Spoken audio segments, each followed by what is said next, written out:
अचानक ईसा अलैहिस्सलाम ने बोलना शुरू कर दिया। बच्चे ने कहा, बेशक मैं अल्लाह का बंदा हूँ, मुझे उसने किताब दी है और मुझे नबी बनाया है और मुझे बाबरकत बनाया है जहाँ कहीं हूँ, और मुझे नमाज और ज़कात की वसीयत की है जब तक मैं जिंदा हूँ, और अपनी माँ के साथ नेकी करने वाला, और मुझे सरकश बदबख्त नहीं। अस्सलाम वालेकुम वरहमतुल्लाहि वबरकातुहू। उम्मीद है आप सब खैरत से होंगे।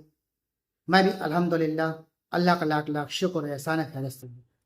आज इंशाअल्लाह जिस वीडियो को रिएक्शन देने आ रहे हैं दोस्तों, बड़ी इंपॉर्टेंट, बड़ी बेहतरीन और बड़ी अच्छी वीडियो है। आज हम जानेंगे हज़रत ईसा अलैहिस्सलाम और बीबी मरियम।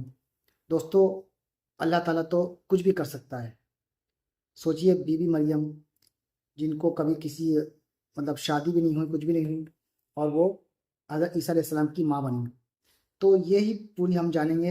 ये वीडियो जो हमारी है इसी टॉपिक पे है कि किस तरह से वो माँ बनी, कैसे उन्होंने जन्म दिया, कैसे लोगों ने उनका इल्ज़ाम लगाए, झूठे इल्ज़ाम लगाए, कितना उनको बुरा भला कहा। लेकिन अल्लाह जो भी करता है सब अच्छे के लिए करता है, और अल्लाह अपने बंदों का बहुत ख्याल रखता है। बीबी मरियम एक नेक पाक दामन लेडीज़ थी, तो उन्हीं के ऊपर ये पूरी वीडियो है दोस्तों। तो वीडियो को एंड तक ज़रूर देखिएगा, और इस वीडियो को देखिए और सोचिए कि अल्लाह हर चीज़ पे कादिर है। अल्लाह सब कुछ कर सकता है। अल्लाह के लिए कोई चीज़ मुमकिन नहीं, नामुमकिन नहीं है। हर चीज़ मुमकिन है, एकदम आसान है। तो आइए हम लोग हज़रत ईसा अलैहिस्सलाम और बीबी मरियम की पूरी वीडियो देखते हैं, किस तरह से वो इस दुनिया में तशरीफ़ लाए और किस तरह से लोगों ने उन पर इल्ज़ाम लगाए और सारे इल्ज़ाम झूठे साबित हुए।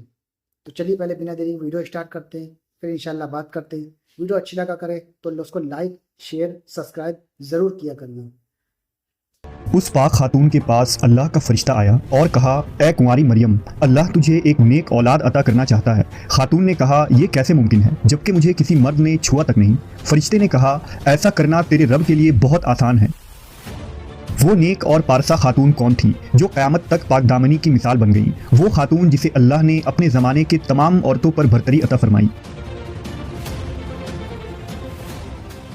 हज़रत बीबी मरियम अलैहिस्सलाम के वालिद का नाम इमरान और वालिदा का नाम हन्ना था। हज़रत इमरान हज़रत सुलेमान अलैहिस्सलाम की औलाद में से थे, और उनकी अहलिया हन्ना दाऊद अलैहिस्सलाम की औलादों में से थी।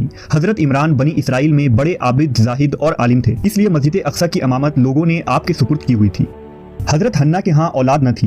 एक रोज़ आपने एक दरख्त के साए में एक चिड़िया देखी जो अपने बच्चे से प्यार कर रही थी और उसे दाना खिला रही थी। यह मंजर देखकर आपका दिल भर आया और आपने बारगाह इलाही में औलाद के लिए दुआ की, लिहाजा अल्लाह ने आपकी दुआ कबूल फरमाई। हज़रत मरियम की पैदाइश से कबल आपकी वालिदा ने मन्नत मानी कि अपनी औलाद को बैतुल मुक़द्दस की खिदमत के लिए नज़र कर देंगी। बनी इसराइल के यहाँ ये रवायत था कि जो लड़का अल्लाह की नज़र कर दिया जाता था वो ना शादी करता था, ना दुनियावी मशागिल में दिलचस्पी लेता था, सिर्फ इबादत गाह में खिदमत करता और खुद इबादत में मशगूल रहता था। लिहाजा हन्ना ने अल्लाह से बेटे के लिए दुआ की थी, लेकिन उनके यहाँ बेटे के बजाय बेटी की पैदाइश हुई। हज़रत हन्ना ने लड़की का नाम मरियम रखा। सिरियानी ज़बान में मरियम के माने खादिम के हैं। चूँकि आप मस्जिद अक्सा की खिदमत के लिए वक्फ कर दी गई थी, इसलिए यह नाम मौजू समझा गया। हज़रत मरियम की विलादत से कबल ही आपके वालिद वफ़ात पा गए, इसलिए हन्ना ने विलादत के बाद आपको एक कपड़े में लपेट कर बैतुल मुक़द्दस के उलमा के सामने पेश कर दिया ताकि वो उन्हें अपनी किफ़ालत में ले लें। जब हज़रत मरियम बैतुल मुक़द्दस में लाई गईं तो मुजाविरों के दरमियान इख्तिलाफ पैदा हो गया। हर कोई खुद को आपका ज़्यादा हकदार समझता था। फिर यह फैसला हुआ कि मुजाविरीन वो कलम जिनसे वो तौरेत लिखते हैं पानी में छोड़ दें। जिसका कलम पानी के बहाव में बहने के बजाय उल्टा बहेगा वो मरियम की किफ़ालत का हकदार होगा। इस मुकाबले में हज़रत ज़िकरिया अलैहिस्सलाम भी शामिल थे। उनके कलम को अल्लाह ने पानी में बहाव के उल्टे तरफ बहा दिया और वो उनकी परवरिश के हकदार हो गए। इस तरह बीबी मरियम को अल्लाह की मंशा के मुताबिक हज़रत ज़िकरिया अलैहिस्सलाम की किफ़ालत में दे दिया गया। हज़रत ज़िकरिया की बीवी हज़रत मरियम की खाला लगती थी, लिहाजा उनसे बढ़कर उनकी बेहतर परवरिश और कोई न कर सकता था। हज़रत मरियम अलैहिस्सलाम दूसरे बच्चों की बनिस्बत बहुत तेज़ी के साथ बढ़ती रहीं। जब आप हज़रत ज़िकरिया अलैहिस्सलाम और अपनी खाला के घर परवरिश पाकर कुछ बड़ी हुई तो बैतुल मुक़द्दस में आपके लिए एक कमरा मखसूस कर दिया गया। यहाँ ज़िकरिया अलैहिस्सलाम के अलावा और कोई नहीं जा सकता था। आप दिन रात अल्लाह की इबादत में मशगूल रहती। जब हज़रत ज़िकरिया आपके पास आते तो हैरान होते, क्योंकि आपके पास बेमौसमी फल मौजूद होते। गर्मियों के फल सर्दियों के मौसम में और सर्दियों के फल गर्मियों के मौसम में आपके हुजरे में रखे होते। जब हज़रत ज़िकरिया अलैहिस्सलाम हज़रत मरियम से पूछते कि ये फल कहाँ से आते हैं, इन्हें कौन दे जाता है, तो हज़रत मरियम फरमाती, अल्लाह के पास से।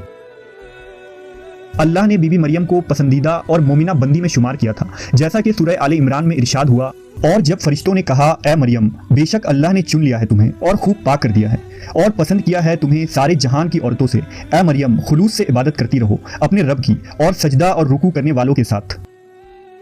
بی بی مریم جس مقصد کے لیے چنی گئی تھی وہ ابھی باقی تھا۔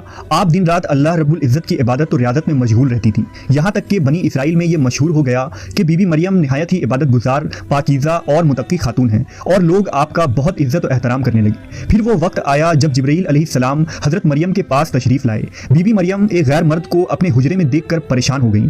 حضرت جبرائیل آپ کے پاس انسانی شکل میں تشریف لائے تھے۔ حضرت مریم آپ کو دیکھ کر بولی، اگر تو کوئی خدا ترس انسان ہے تو تجھ سے خدائے رحمان کی پناہ مانگتی ہوں۔ حضرت جبرائیل آپ کو تسلی دیتے ہوئے اور پیغام الہی سے باخبر کرتے ہوئے فرماتے ہیں، میں تو تیرے رب کا فرز داتا ہوں اور اس لیے بھیجا گیا ہوں کہ تجھے ایک پاکیزہ لڑکا دوں۔ کنواری مریم حیران ہو کر فرماتی ہیں، میرے ہاں لڑکا کیسے ہوگا جبکہ مجھے کسی آدمی نے چھوا تک نہیں اور نہ میں کوئی بدکار عورت ہوں۔ حضرت جبرائیل نے کہا، ایسا ہی ہوگا، تیرا رب فرماتا ہے کہ ایسا کرنا میرے لیے بہت آسان ہے، اور ہم ایسا اس لیے کریں گے کہ اس لڑکے کو لوگوں کے لیے ایک نشانی بنائیں اور اپنی طرف سے ایک رحمت، اور یہ کام ہو کر رہنا ہے۔ حضرت جبرائیل نے بی بی مریم کے گریبان میں پھونک مار دی جس سے آپ کا حمل ٹھہر گیا۔ جب حضرت مریم حاملہ ہوئیں تو یہ خبر بنی اسرائیل میں عام ہو گئی کہ حضرت مریم حاملہ ہو گئی ہیں۔ اس پر بہت سے لوگوں نے زکریا علیہ السلام کے گھر آنا جانا بند کر دیا اور آپ پر الزام و بہتان لگانے لگے۔ حضرت مریم بیت المقدس سے نکل گئیں اور دور ایک مقام پر جا کر ٹھہری۔ آپ اس مقام پر تنہا رہ رہی تھی کہ ایک دن آپ کو درد ذہ شروع ہو گیا۔ آپ نے ایک درخت کا سہارا لیا اور تنے کو پکڑ کر نیچے بیٹھ گئیں۔ آپ جس درخت کے پاس بیٹھی تھیں وہ ایک خشک درخت تھا۔ جب آپ اس درخت کو ہلاتی تو معجزے سے وہ درخت سرسبز ہو کر پھل دیتا تھا۔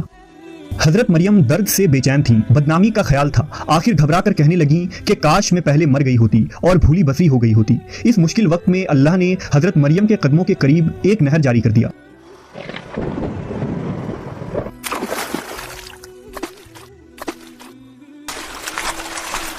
اور ندا آئی کہ پانی پیو اور کھجور کھاؤ تاکہ جسم کو تقویت پہنچے، پھر اپنی اولاد کو دیکھ کر آنکھوں کو ٹھنڈک پہنچاؤ۔ اسی عالم میں حضرت عیسیٰ علیہ السلام کی پیدائش ہو گئی۔ آپ اپنے بیٹے کو لے کر قوم کے پاس آئیں۔ قوم کے لوگ آپ کے گود میں بچہ دیکھ کر غضبناک ہو گئے اور الزام لگانا شروع کر دیا۔ ہر طرف سے لوگ تانا دے رہے تھے، حالت زار تنگ ہو گئی۔ تب مریم علیہ السلام نے بچے کی طرف اشارہ کرتے ہوئے کہا کہ اس بچے سے بات کر لو، تمہیں تمہارے سارے سوالات کے جواب مل جائیں گے۔ سرکش لوگوں نے کہا، بھلا یہ دودھ پیتا بچہ ہمارے سوال کا جواب کیسے دے گا؟ اچانک عیسیٰ علیہ السلام نے بولنا شروع کر دیا۔